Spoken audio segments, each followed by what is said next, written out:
Welcome. As people continue to join us, just wanted to kick us off and say welcome and thank you for joining our Council and CEONet partnership that we're so proud to continue into 2025 for today's Community Foundation CEO Roundtable. We're so glad that you've joined us today. A few call reminders to get us started. We encourage you to engage in today's discussion. Insert your questions in the chat throughout the conversation, and we'll be sure that we address your questions with our speakers. This call is being recorded and will be shared, so if you miss anything, be sure to catch that recording link that will be shared with all registrants. And the live transcript is available if you hit your more little button at the bottom and show subtitles or view full transcript. Today's topic is about measuring and communicating impact. And I'm so happy to turn it over to our moderator today, Jennifer O'Flannery Anderson from Community Foundation of Broward. So thank you so much. Hi, everybody. I almost said good morning, but it's good afternoon. For most of us, some of us, and for some of you, it is still good morning. So anyway, I'm happy to share today with you.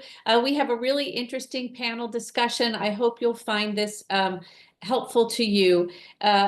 As a community foundations, we're always looking for ways to enhance our mission and to do it more effectively. And I think we're all seeing that the role of data has never been more essential to our work, but it also continues to get more complex. We have internal metrics, we have community-wide metrics, we even have state and national ones. We have data that we may get from other partners. So it's always complicated and something that requires a lot of intelligence, sophistication, and good data systems as well. Today's conversation will be exploring the many facets of data, how we craft it, how we utilize it, and perhaps most importantly, one of the things we talked about during our planning for this is how we communicate it. How do we tell these stories that are meaningful to our stakeholders, to our donors, and to our community partners? We want to make sure that this data helps us to drive strategy, to provide evaluations that are impactful. We want to continue to foster transparency with our stakeholders, and we want to be able to engage and use the data significantly to influence our work and service to our communities. So this is an opportunity to share some experiences, to hear some really good concrete examples, to ask questions and to learn from one another about how we can do this better to make sure data is aligned with our mission. I can tell you personally at the Community Foundation of Broward, we're actually in the process of hiring a senior level position to be a senior director of community impact. So they'll report to our vice president of community impact. And this person's primary job and role will be to infuse and to ensure data collection, evaluation, and strategy in all of our work. And so it's been really interesting to be crafting this position, imagining the person's role and articulating it onto paper and what each senior staff person thinks this person will do. So we're going through it here at our organization, and I can't wait to see what happens, and perhaps a little selfish for the panel discussion today. So let me introduce to you our three amazing panelists. I've really enjoyed getting to know them. They're super smart and amazing, and really we've got some great examples to share with you. Mendy Blue-Paca is from the Fairfield County Community Foundation. She's the president and CEO. Megan Jones comes to us from Chattanooga, Tennessee, the Community Foundation of Greater Chattanooga, where she's president and CEO. And then I'm really excited that from the Brookings Institute, Tony Pippa, who is a senior fellow for the Center for Sustainable Development, is joining us as well. So we have this really nice balance of three really great perspectives. So I'm going to first start by asking our panelists to kind of introduce themselves and give you an overview of the specific project or example we want to share with you today to kind of help frame our conversation and give us some direction. So first, I'm going to turn it over to Mendy. Excellent. Thank you, Jennifer. Happy to be here with you all this afternoon. And I will start by sharing a little bit about, as Jennifer said, our foundation and how we are thinking about a particular data project. And the bar is high because I'm the first to screen share here. So here we go. Give me 1 second. Can you all see my Yes, screen? Good. Okay, perfect. good job. So pass the first test. Good. So what you see here is the title of a research report that we recently released a little over 6 weeks ago, but that was several years in the making. And the purpose of this report it is manyfold, but I would say the top two, and the two that I'll focus on this afternoon, involve narrative change and case making for the systems change work that we want to see in our county. So, very quickly about Fairfield County's Community Foundation. It is in Connecticut, so that may not be obvious to everyone. Fairfield County, Connecticut. And we are the community that is southernmost in Connecticut. So we border New York City. For that reason, some people call it the Gold Coast because there's a lot of wealth that is built largely in financial services, but many other things in New York City. And many of those folks work in who work in New York City live in our community in Fairfield County. But it really is a tale of two communities because we have the second highest income inequality in the nation, used to have the highest. And so it within our community, that's the real story. You have tremendous wealth, but you also have some of the most impoverished communities in the country. And so we are also a community that lacks regional government, so that's important. And we have some of the highest levels of racial and ethnic and socioeconomic segregation. So that's the story. And the narrative that we want to build inside that story is a narrative that is more about the value of addressing some of those challenges to the collective, and frankly, why people who don't necessarily see themselves in work to address those inequities should see themselves, and not just from a charitable perspective, but actually from a smart perspective that makes economic sense, and how those who are experiencing those inequities can actually overcome them within our region. So that's what you see there. And I referenced some of this. So these are sort of our unique background stories regarding our lack of sort of regional infrastructure. So the case making. So we actually decided we wanted to commission this story for a very intentional reason, which was there are people who will go on a moral and social justice journey with us to address inequity. There are others who won't necessarily. So we say at the Community Foundation, we do the work we do because we know it's the right thing to do, but we also know that it's the practical thing to do. So what you see here is some of the initial case making that we wanted to be able to make around the practical reasons to address our region's inequities. So rising inequality, uneven growth, lack of significant competitive risk, and many missed opportunities. So that is the case we wanted to make. How did we make it? One additional sort of framing piece in terms of context. The country in general is becoming progressively more diverse, but Fairfield County actually even faster than other parts of the country. So 50% of young children in our region are non-white compared with the national average of 42%. So again, thinking about case making and narrative, our case is we can't grow as a region if we are leaving people behind. It's just, at the end of the day, bad business. So we saw this opportunity to drive economic growth, to mitigate social inequity, which is at the core of our mission, but also to enhance community resilience. And that's why we commissioned the report that I'm referencing, and I will share a bit of the data that report produced in the next slide. Oh, there we go.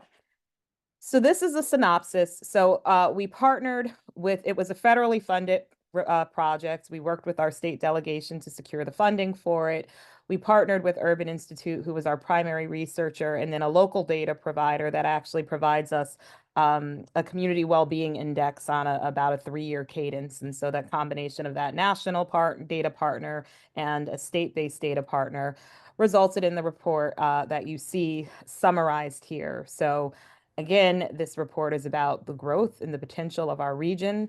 The headline, which you can see over there on the left, is that we're talking about $15.6 billion in additional economic activity that can flow into our region if we do tackle our inequities head on. And then there's the multiplier effect that you see on the right, which are some of the specific benefits from growth with inclusion. And so we think that this hopefully makes a really nice case for folks who typically see this as not their work, not their problem, to get off the sidelines and engage in our broader mission. So part of the story we are in the process now of telling is what we can do with this growth. And so you see some examples here. And so as we engage different stakeholders, work across sectors, these are the stories that we are beginning to tell. And we are also beginning to link that data to all of our work in these areas. So when we are thinking about education, we are telling that story about how that funding can impact our significant teacher shortages right now, et cetera, et cetera. I won't walk through them all, but you get it. And then the very last slide here that I'll reflect on is where we stand today with the data. So as I shared, the vision of the report happened about 2 years ago. Took us a little over a year to execute it. We also built a community advisory panel that was cross-sector that informed and worked with our data partners. And now we are at the stage that you see here, which is engaging stakeholders around the data and trying to build more partnership. And we have actually our first signature event on June 6th, where we are bringing together CEOs in our region, our state delegation, our federal delegation, hopefully, some key donors who we think can be really aligned with this work, and then some critical nonprofit partners who we think are at the heart of systems change, and particularly workforce, housing, and transportation in our community. And we're hoping that this event is a broad catalyst to building a sustained and permanent regional partnership. So I will stop my share there. That was great. Thank you so much. I'm going to go to Megan to give us a little bit of insight on her project with Pew Charitable Trust and about Chattanooga. Thank you, Jennifer. And I loved hearing Mendy go first because she gave such a great overview on economic mobility and thinking about what are all the pieces. This project I'm going to talk about was hyper-focused on one issue related to mobility. I was introduced as the CEO of the Community Foundation of Greater Chattanooga, and we are working to transform generosity into lasting change toward a more just and prosperous community where all can thrive and reach their full potential. So today I'm going to be talking about work that we did to lobby the Tennessee legislature to make civil debt collection system more fair and transparent for people who interact with that system. Our work at the foundation really focuses on helping individuals and families attain economic stability and creating equitable access to pathways to mobility. Similar to, as Mendy was saying, we are fortunate in that we have significant history of philanthropy in our community and philanthropic capacity. At the same time, we have significant barriers to opportunity, and that has been highlighted by some of the work of Raj Chetty, who is one of the foregoing researchers on economic mobility, whose work shows that Hamilton County, the county that our community foundation operates in, is in the bottom 10th percentile of communities in terms of opportunity for economic mobility. And as he defines it, making more than your parents, so doing better than the generation that came before you. So we have both some opportunities and some challenges. Civil debt reform may seem like an unusual pursuit for a community foundation. However, as we've researched barriers to economic stability and mobility, court-enforced debt was an issue that continued to emerge. For many families, debt payments may be the largest expense in their budget, and few people can withstand the economic pressure of wage garnishments, which in Tennessee can be up to 25% of your paycheck. Can be taken to fulfill a debt. By way of background, it's also important to note that we have been working through the pandemic, like many of you, on eviction prevention. And that had given us an opportunity to partner with nonprofits like Legal Aid, but also with our local courts, our general sessions courts, which is our small claims courts. And it was during this time that I participated in an Asset Funders Network webinar that they had hosted on eviction prevention. And I was really intrigued by the work going on in Michigan. And when we followed up to learn more from Michigan, they introduced us to Pew Charitable Trust. Pew has been working on civil debt collection reform, and they invited us to apply for money to research the issue in our community.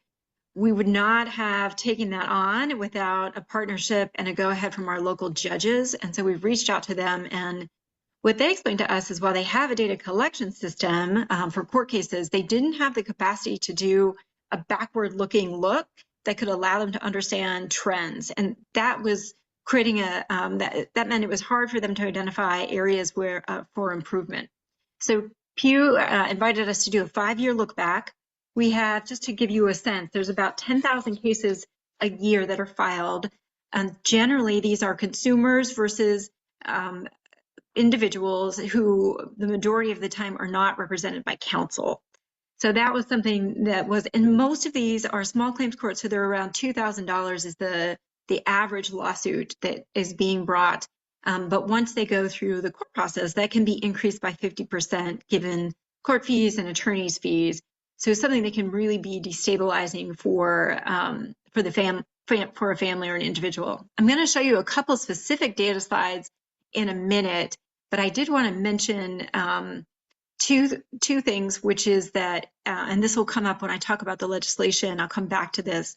Two things in the findings were that while you can, anyone can come before the court and apply for what's called a slow pay motion, where you say, I can't afford 25% of my paycheck, but I could pay over a 3-year period this amount.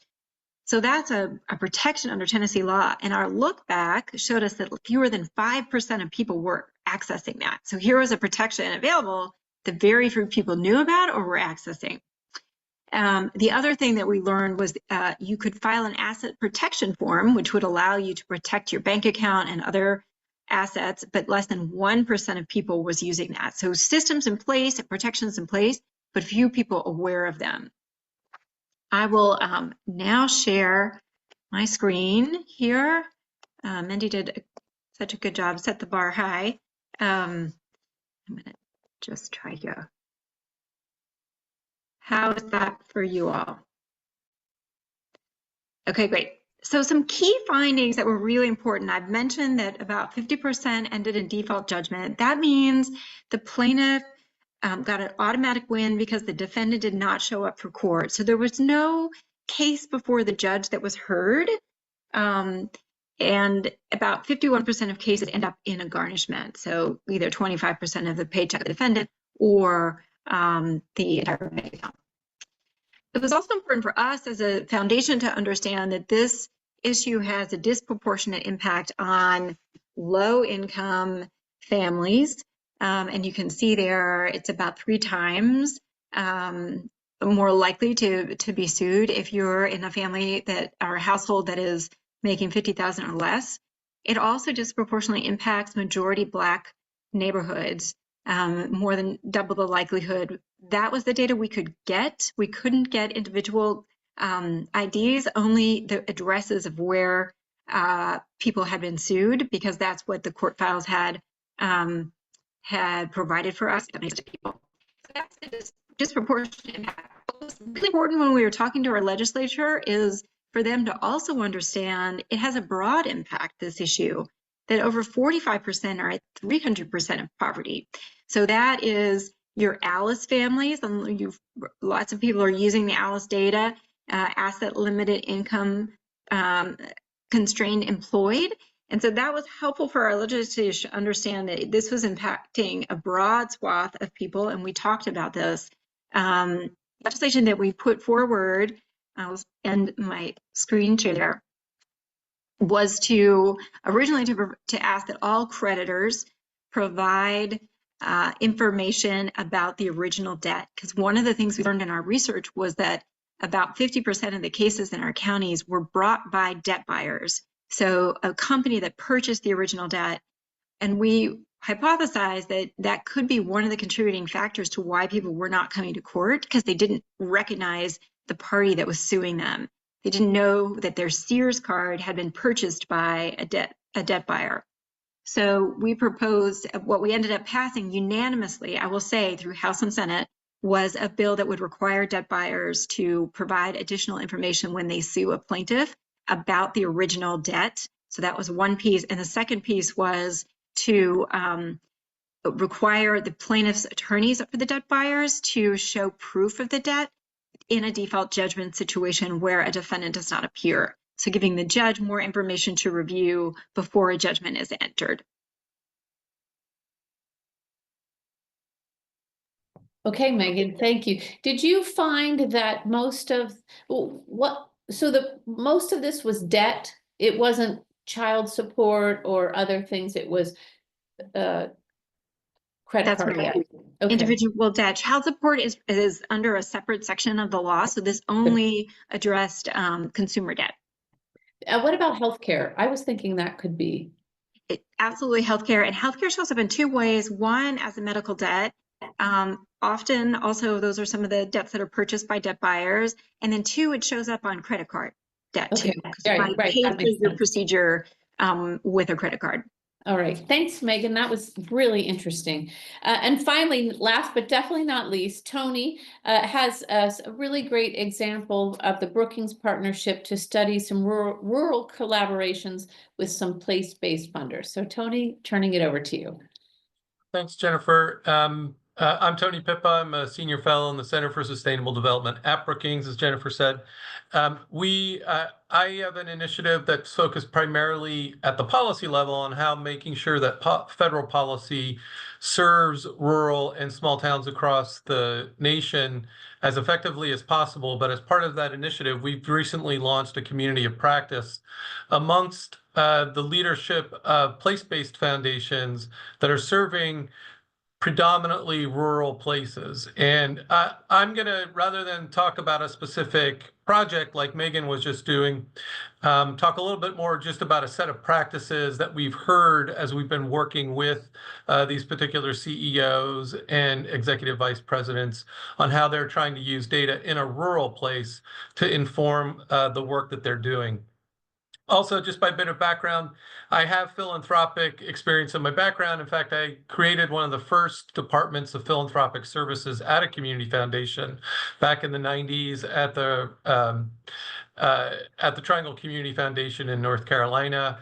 Was also founding CEO of a private foundation with a high net worth individual where we were focused statewide on where economic opportunity and race intersected in the state, and then also helped launch a public foundation actually after Hurricane Katrina with private donations that were coming into the governor's office. So I'm just going to share my screen and talk about a couple of different dynamics that we've already been listening to and that Mindy and Megan have provoked, but just talk a little bit about them from the perspective of rural. And the first is, and even Mindy's first couple of slides did this from Fairfield's perspective, but it is kind of revealing the current economic landscape and even social landscape in rural places, which can be quite difficult because places can be very small. And so naturally speaking, some of the foundations that we work with, and it's not only community foundations, we're working with some, what I would call place-based foundations. They may be family or even healthcare conversion foundations, but they are very focused on particular economic geography. But for rural places, there are natural connections that might happen rural to rural that can give you a better sense of what the regional economic landscape looks like and the way in which those rural places hook up to a regional market. And that means working with those communities to kind of identify where naturally they are connected. That goes beyond just the jurisdictional or maybe the municipal levels. TLL Temple Foundation in East Texas did a good job of doing a economic opportunity analysis that kind of defined what the region looked like from their perspective, and it related to what the workforce looked like, what job opportunities looked like, what economic opportunity was or wasn't looking like. And so I think from a rural perspective, because places can be very small and can give you a limited insight into what's just because those economies are very much connected to economies that are alongside them, grouping them together in a natural and organic way, and then bringing data to be able to bear and actually show quantitatively where those things match up can be really useful. That kind of data is actually most of the time missing when it comes to rural places. I think the second thing that funders who are working in rural have to grapple with is, what does it mean to have scale? Because when we often talk about scale, what we're trying to talk about is kind of return on investment, and that kind of goes to per capita, and that drives absolute numbers. Well, there's absolute numbers aren't going to be huge in rural places, right? And so one of the practices that many or even most of the funders that we're working with really hone in on relative change rather than absolute change. So 100 jobs might not sound like much, but for kind of the region that I was just describing in East Texas, that might have 2 or 3 rural places as a part of it. That could be actually potentially 10% of their prime age working population. And so I think it's really important to understand that even at the level of a project, creating 10 jobs might sound very small, but it actually might be quite significant in a small place. And so being very specific around the relative change, not the absolute change. Also, rather than thinking about spreading that impact really widely, especially in a small place where a small change could actually translate into huge ripple effects, the depth of that change and the sustainability of that change over time might be as important as actually how widespread it is, because that can actually develop kind of the ripple effects that will happen over time. And so being able to try to measure that with data is a challenge, but it's also a thing that I think is more illustrative of what the impact is in a rural place than sometimes just trying to get to all the different points, geographically speaking, that it covers. And definitely in rural places, doing a mixed methods where you're bringing in qualitative aspects with the quantitative aspects is going to be very important. For change happening anywhere, it always does depend on leadership and sort of civic collaboration, the amount of participation and who's at the table. Being able to track that and track momentum, kind of a sense of the forward progress that communities are making is one of the things these funders that we're working with are very focused on trying to assess. And they'll mix things like the quantitative aspects of capacity. Community Foundation of Nebraska actually has developed a tool that's allowing, even below the county level, for jurisdictions to try to assess what the transfer of their wealth might be over the next 20 years, to give them a sense of like what assets they even have in that community to be able to access. But then to marry that with, okay, the amount of participation that they're getting through their affiliate funds in community gatherings, the work that they're doing, particularly on a project by project level, to be able to see how they might be able to leverage that transfer of wealth. They're trying to be able to marry those two things together. Community Foundation of the Ozarks actually in doing a statewide assessment, because they actually provide they cover a large geographic area. They did a similar assessment on the economic landscape, as I mentioned, on the TLL Temple Foundation, but also tried to do a gap analysis around where there were gaps of localities being able to access capital, and then asking the people what the barriers to that capital were. And in fact, coming out of the work that they did around that data, started to identify the need to potentially either expand the coverage areas of particular community development finance institutions, or even try to bring in a community development finance institution into a particular area. Just a couple of things to mention on the challenges of measurement. I already talked about, how small can also not be illustrative to actually what's happening in that place, because a lot of what's around that place has real impact. The data, to actually get data below the county level to do that differentiation, can actually be quite difficult. And yet there can be a lot of difference below the county level. And that is something that the funders that we're dealing with have to really deal with. Like a lot of federal data and even state level data stops at the county level. But I can tell you where I grew up, and I'm a small town boy from north central Pennsylvania.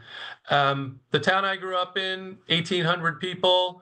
It was prosperous when I was growing up. It would still be on the prosperous end of any economic index that you use. The town I went to elementary school, 7 miles away, which in rural America is pretty much next door, has lost 40% of its population and become a persistent poverty community in that time period. So that would be like on the total other end of the scale. Both of them in the same county. And then when you actually look at that county on county level indices, it says that that county is, pretty much right average in the state of Pennsylvania. But if you're a community foundation sort of covering that geographic area, you need to be able to differentiate. And the data makes it really hard to differentiate in some respects around that. And then the other is just actually having the data systems and the data expertise in places is really missing. And so investing in data infrastructure is something that many of the foundations that we're working with as part of this collaborative are trying to figure out how to do. And that can be partnerships with national organizations. It could be partnerships with statewide agencies. Partnerships and or even like consulting firms and things like that. But the access to data in these places and rural communities often, you often have one person doing 4 different things, and that also manifests itself in just sort of access to the data.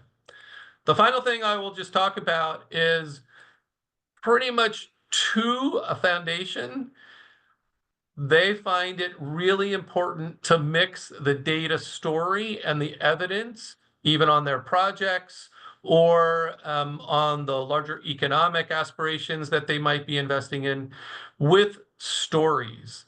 Partly that's because stories carry a lot of weight in small places, frankly, but it does humanize the impact that the data is telling us. And so using storytelling as a tool, and I've even got a podcast for the initiative that I'm running around federal policy, where we allow people where positive change is unfolding in their town to tell the story of how that positive change occurred.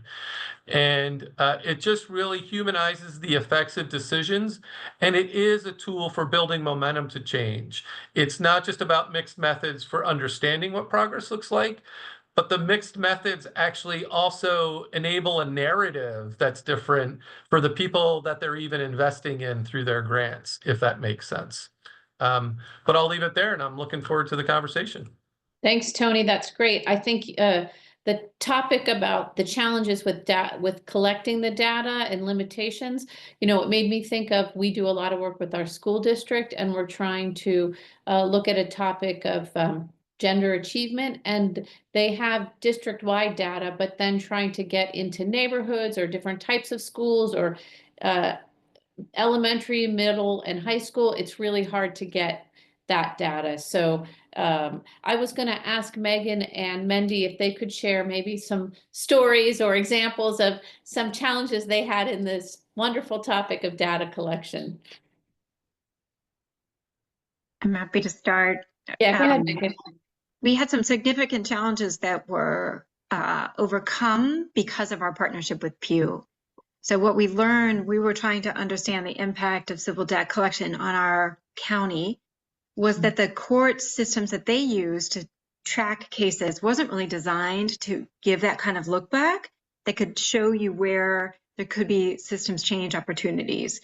And so Pew Charitable Trust, in partnering with them, they brought in a data scientist team, a team of data scientists that were able to do that kind of data pull that we simply couldn't, and neither could our partner at the court, to give that case-by-case look back and really bring forward the trends and themes that they were seeing. So that was something that was overcome through funding and a partnership that we just simply wouldn't have been able to do on our own, and neither would the courts.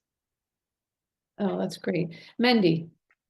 Yeah, I don't know if I would say it was a challenge as much as a thing to be aware of in the process. And so as we dug into our report, because systems issues are so deeply connected, you realize very quickly that it's hard to figure out where to stop and start the research. So, there are so many things that where you're doing the research and you're sort of like, okay, well, now we've gotten the answer to this, but what if we looked at that? And what if we looked at that? And so I think what we learned, the learning from that was it's okay not to answer every question in every report and in every effort. And so it's a real don't let perfect be the enemy of good enough kind of acceptance that I think you have to come to.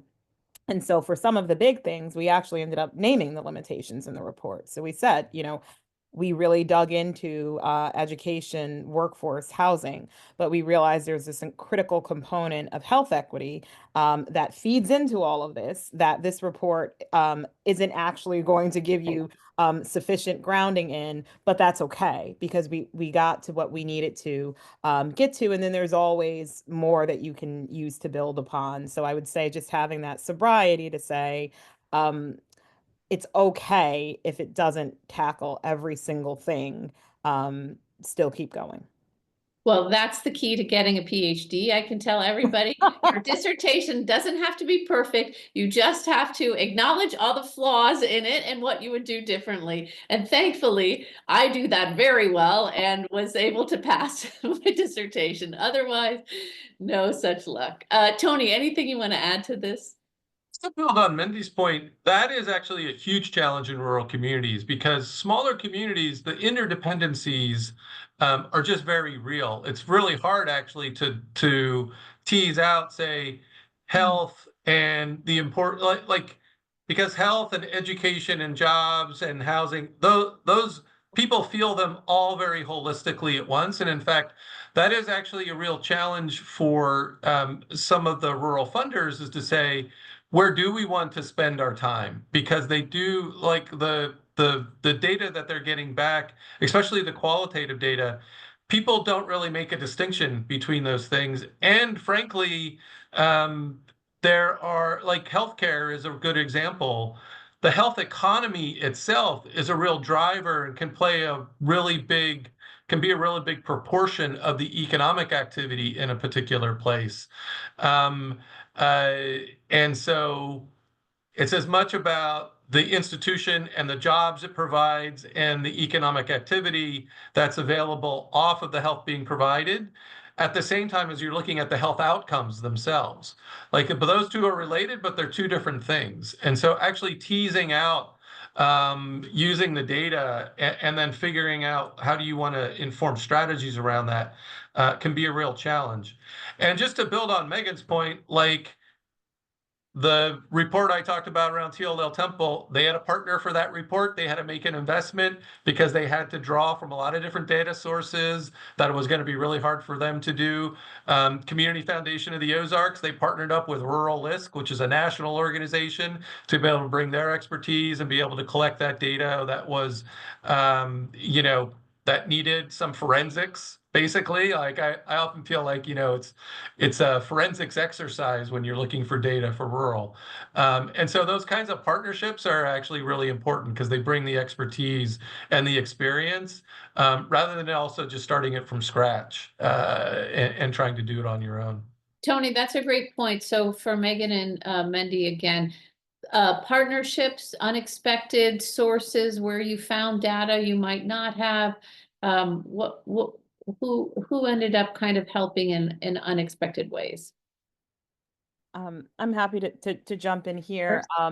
And I don't know if it was unexpected, but we definitely got a collaborative of partners involved. And so it was actually probably the opposite of unexpected in some ways. It was super intentional. So That's as I mentioned, we built this community advisory panel because we knew that each of our research partners would bring varied but different expertise. So, Urban has done this work across the country, or similar work, I should say, across the country, brings a lens of sort of national perspective and expertise. The regional partner that we worked with knows the communities very well. They know how to sort of get that data that comes specifically from residents that is a little more qualitative often as well. So that was a wonderful marriage.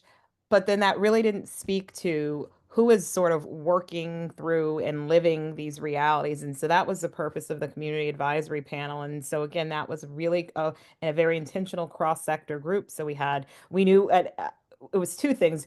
It was who we wanted to inform the research, but it was also who we wanted to engage in the research. And so we made sure that we had representatives of all of the above from the beginning. So we had, business representatives, we had nonprofit leaders, we had some public officials, because we wanted people to feel as if this was a report that they felt the community could ultimately own and buy into. And so it felt really important from the outset to have the engagement and have it not just feel like a production of the Community Foundation. So I feel like that was a really important piece from the partnership lens. I appreciate that. Megan, anything you'd like to add?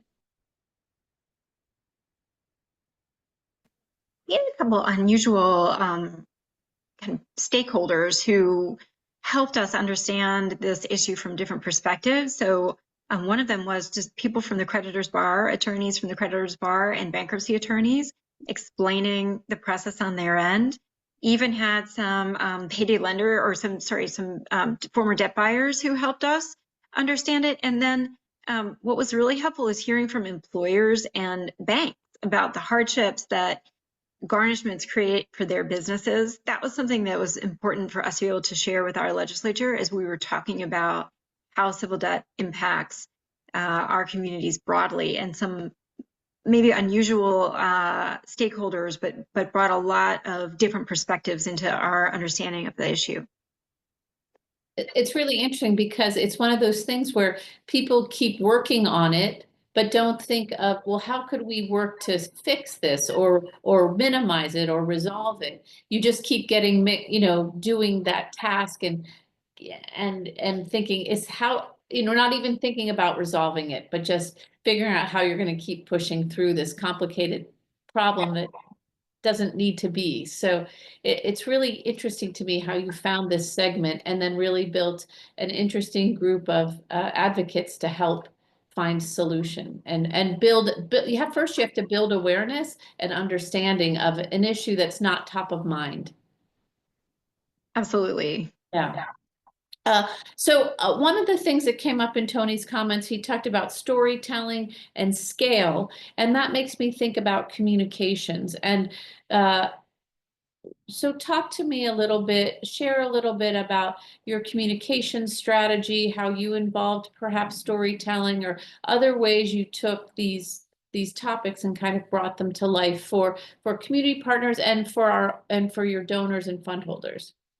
Megan, do you want to go first?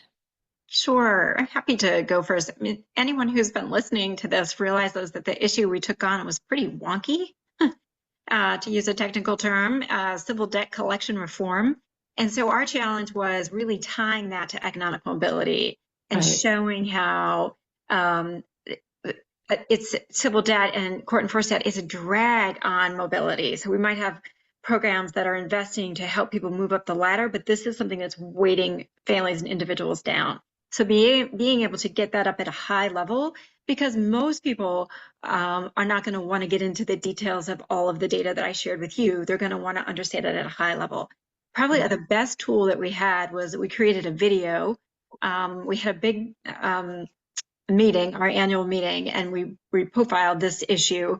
We created a video that had a story. So it had the facts I shared with you, but it also had a story about an individual that helped bring some of the emotion into it.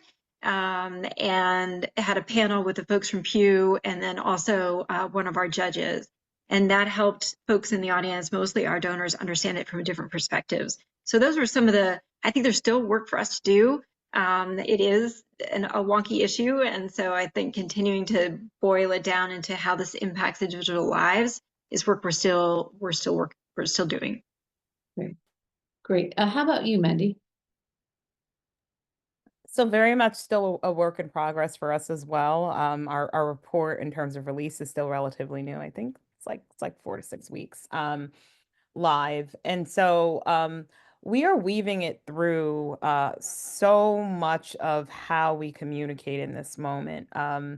It's it's a bit fortuitous. We again had this vision for the report like a little over 2 years ago.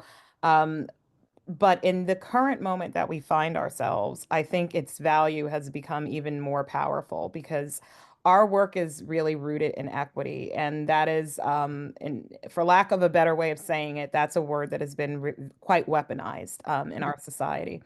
And so it enables us to continue to have the conversation that we intend to have because it is central to our mission, but in ways that can be received in the moment and hopefully some better ways. And so we are communicating so much about the economic opportunity here, the practicality here, and it helps in some ways, I think, depoliticize things so that it creates this argument where it's sort of like, this is actually good for everyone. And then we have now the data to back it up. So, we had one of our signature fundraising events last night, and it was weaved all language and data and that $15.6 billion number. I say it all the time now, and we're weaving it through so much. And the regional collaboration that we think it's going to take to realize the recommendations of the report, we are rooting that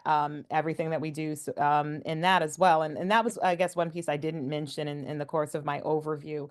The report provides data, but it also has a really robust recommendation section. And that was also very intentional because that's actually what's enabling us to get it off the shelf and keep communicating about it, because it's not just what is the data, but it's what do we do with it. And so because that's baked in the report, any project or program or initiative that we are trying to get to scale, we can turn back to the report and we can say, well, actually, we were officially told this as well. So it gives us a lot to fall back on. And that's been very helpful organizationally as a communications tool. And I think will continue to be because we're kind of still in the relatively early stages of what we intend to be probably a multi-year communication effort. Thanks, Mandy. Tony, anything to add on communication, storytelling, bringing these things to life? A couple of different things. The TLL Temple economic analysis that I talked about, like actually even just doing that was an important communications tool. And I think that's what you're hearing from Mendy. Like even just doing the report and the recommendations that they put together, for rural places, they often don't have the quantitative way to be able to say, here's what this looks like, here's what we look like, here's what this region looks like dotted with these particular towns, and what the economic activity and opportunities are, and what the economic gaps are. So they found value in just even having the report as a tool to go to talk to partners about, to potential donors about, to policymakers about. It turned it from like anecdotal to something that was grounded in the data, and they could at least even show, almost from a baseline point of view, here's where we're at. Secondly, I would point, one of the big challenges for rural places is is kind of the narrative of young people leaving or wanting to find opportunity elsewhere, but then you're not retaining your talent and kind of the leadership that you need to sustain your community going forward. And the Nebraska Community Foundation's done some great programming around that. They're hosting people who are going off to college and internships back in their hometowns and bringing them together.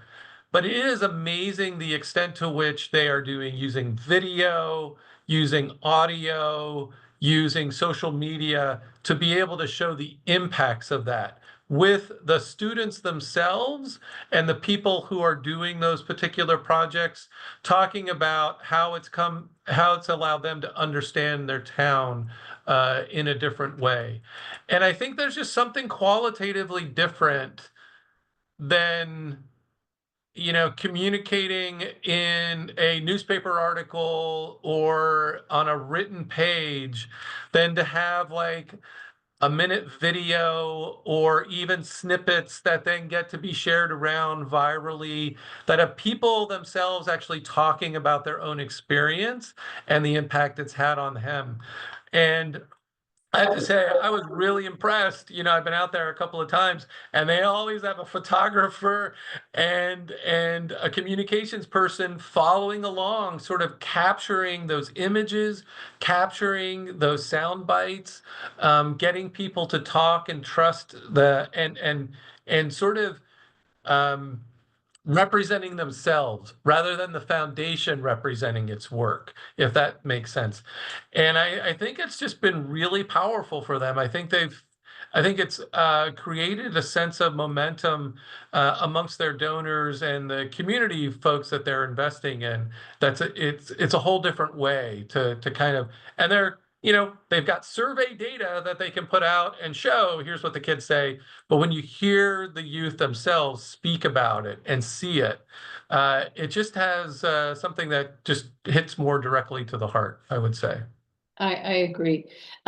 One thing we've done here is we have a podcast, and we use that, and we bring people in and interview them, and then we share those stories out, and is helping us reach a whole new audience as well. I'm going to ask a final question, and then remind everyone, if you have a question, please put it in chat, and I'm monitoring the chat, so I'm happy to ask it on your behalf. I was thinking about action steps, next steps. Mendy, you mentioned this, that the report had some of the things recommendations that came out of the report. So you've done this, you said you plan to spend the next year or so reporting this out to the community, really being the driver of your organization's platform. What are some of the next action steps you hope come out of this report? Yeah, so they're fairly specific. So one of the in addition to some really specific actions that could take place, there was also a pretty strong recommendation that more cross-sector partnership was essential in our community. So again, thinking about kind of that big picture framing I gave in the beginning of our community, we are a very siloed place. So whether we work on whatever specific initiative we choose to dig into, the sort of overarching story is we have to work differently together. And so we're starting there, which is not really so much about what we work on, but about how we work together. So as I shared with you, the very specific first thing we're doing is we're having this convening where we are going to formally unveil the report, but to a super targeted audience. It's invitation only. It's, again, folks who we think have the ability to be very influential around building community momentum and support, but who might not necessarily see themselves in this work. And so we've sort of built a whole day to try to get people to see themselves in this work and then lean in. We also are, as a foundation, basically putting ourselves out there to say, we have no regional entity. We do have chambers of commerce, we have some councils of governments, but none of them span our entire region. So we're saying we're willing to be that connector and, bring people together, pay for facilitation, drum up the interest and the demand. And so that's kind of a role that we see playing. And then our hope is that if we can catalyze as the foundation this overarching change in how our community thinks about challenges and approaches challenges, that then lots of very specific work can flow from that it'll blossom. So that's kind of our theory of change, and we're at the very beginning stages of that. But this gives us what we hope and we believe is a really strong foundation to build off of. I love that. I'm so excited to see what happens next. Keep Megan, you posted. any thing you want? Yeah, what will be some of the next steps on this? I think it's really neat how you've worked to get legislation changed or policies changed. So talk a little bit about what might be next. Sure. Well, there's more work to be done at the policy level for sure. But I wanted to mention too, we've started to work at our local level with our local courts, and they are will be putting forth new forms that will go in with a summons when someone's sued. That will give much more plain language. You've been sued. Here are the defenses available to you. That kind of information that hasn't been available before. Which may not sound radical, but is part of that systems change. It's really changing the system that so many people interact with every day. And so they're working through that process. And we've been in communication with them about those forums. We're hoping those will be live this summer. So that's one thing. And we've actually funded a position at the courts to help them implement not only that, but a court reminder system that's a text message, kind of like what you get from your doctor. To see if we can see a reduction in default judgments over time. And then finally, I'll just add that we, in partnership with Pew and with some support from Pew, are adding a policy position onto our staff. So similar to your experience, Jennifer, we're thinking through job descriptions and what that person needs to do, but really building out this capacity based on our experience working at this systems level. Right, excellent. And then that really the impact that it's going to have on your local community and again on the ability to earn more and contribute and get that confidence and to be able to move forward. Some of these decisions by a court like that can just render someone, just set them back for so long. Okay, Tony, 1 minute, final thoughts. I mean, I would kind of echo what Megan and Jennifer, you both are doing, especially for the foundations we've worked with that have started with kind of a population level baseline. It's to make sure it's not a one-off, like that you're building the infrastructure to be able to do this on a regular basis. It's great to get the snapshot and understand where you are now, but then we've got to kind of build the infrastructure and the investments over time to be able to keep up and build that into the kind of the DNA of the foundation. And I think that's the challenge for some of the folks who we're working with. Agreed. And we could have a whole other conversation on data, systems, databases, and how we're literally collecting the data and running reports. But we have hit the end of our time. So I want to thank our panelists, Megan, Mendy, and Tony, for sharing their perspective and experience with us. I want to remind you that we have our philanthropy exchange, so you continue the conversation there. Many of us will be in Minneapolis for the Leading Local conference in June. That'll be my first Council on Foundations meeting, so I'm very excited about that. And I also wanted to give a special thank you to Council on Foundations for their leadership and support the last few months, keeping us posted on changes in federal laws and executive orders and decisions that are being made that impact philanthropy and endowments and community foundations. I feel this is really helping my organization and me be better educated and better positioned to respond and to continue to do our work that we love to do in our communities. So I just wanted to express a special appreciation. So to my CEONet colleagues and Council on Foundation colleagues, thank you so much for being here today. And to our panelists and Melissa, thanks. And we'll look forward to the recording. Everyone have a good summer. Thanks. Thank you. Take care. Bye-bye.